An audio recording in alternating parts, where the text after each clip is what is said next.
Chapter 4. Of the life of Benjamin Button between his 12th and 21st year I intend to say little. Suffice to record that they were years of normal ungrowth. When Benjamin was 18, he was erect as a man of 50. He had more hair, and it was of a dark gray. His step was firm, his voice had lost its cracked waver, and descended to a healthy baritone. So his father sent him up to Connecticut to take examinations for entrance to Yale College. Benjamin passed his examination and became a member of the freshman class. On the third day following his matriculation, he received a notification from Mr. Hart, the college registrar, to call at his office and arrange his schedule. Benjamin, glancing in the mirror, decided that his hair needed a new application of its brown dye. But an anxious inspection of his bureau drawer disclosed that the dye bottle was not there. Then he remembered he had emptied it the day before and thrown it away. He was in a dilemma. He was due at the registrar's in 5 minutes. There seemed to be no help for it. He must go as he was. He did. "Good morning," the registrar said politely. "You've come to inquire about your son?"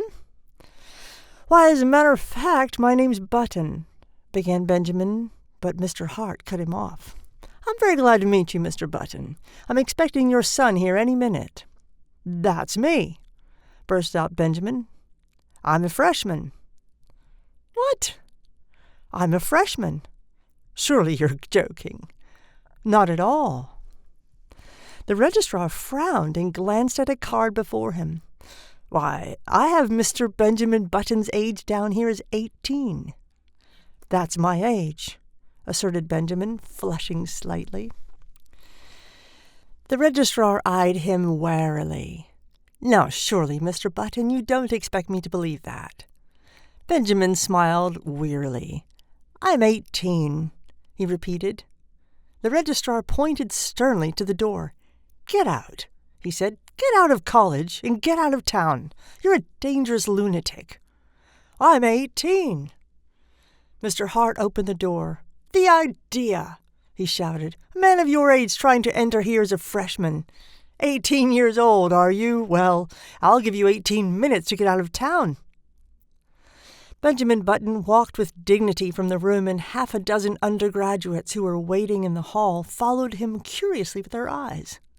When he had gone a little way, he turned around, faced the infuriated registrar, who was still standing in the doorway, and repeated in a firm voice, "I am 18 years old."